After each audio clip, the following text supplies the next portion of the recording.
Bounce dito, bounce doon. Bouncy vibes all the way tayo sa bouncy playground na matatagpuan sa Pasay City.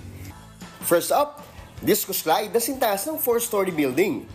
Akyat-akyat lang, feeling mo chill, easy sa simula pero humanda ka sa lula. Nako, daanin sa pagpikit ang lula nyo. Nako, napakasisiw lang nung naginawa ko pero hindi, mahirap siya, parang kalahati ng buhay mo. May iwan mo sa taas. Next, Super Shroom inspired by the iconic video game na Super Mario. Huwag hayaang makapunta sa tuktok ang iyong kalaro sa Crazy 8. Kung competitive ka, patok sa'yo ang Hippo Chomp. Para miyan makakuha ng bola, while nakastrap ng harness. For little ones naman, nariyan ang Tiny Town. Bukod sa pag-bounce, pwede ka rin mag-jump o twist sa DC Dots. Okay naman, nag-enjoy. I-ready ng water gun sa Galactic Snatcher. Hindi rin kumpleto ang play experience kung hindi ka sasabak sa obstacle course ng Retro Rush. Game ako rito. Ayoko na nagpapatalo sa anumang palaro.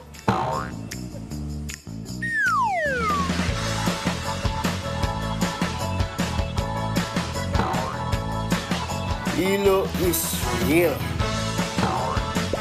Friendly reminder, bawal ang mga damit na may zipper, butones at no to sharp objects din at accessories para iwas butas sa inflatables. Sa halagang 599 pesos, mag-bounce at play ka na sa loob ng 3 oras.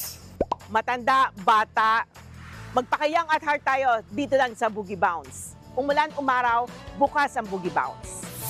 At teka, para mabawi ang hilo ko kanina, palamig tayo! At ang isa sa pinakakakaiba dito yung tinatawag ng spin wheel fruit shake kung saan mamimili ka ng flavor ng fruit shake mo tapos ikaw mismo ang mag-shake gamit ang mechanical bike. Tara, subukan na natin ang spin wheel fruit shake. Ito yung fruit shake na kanya-kanyang gawa talaga. So, lagay natin.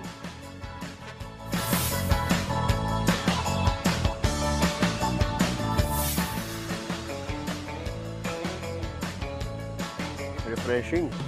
Nitong January 4 lang binuksan itong pasyalan, kaya ikaw, subukan mo na. Happy weekend, mga kapatid!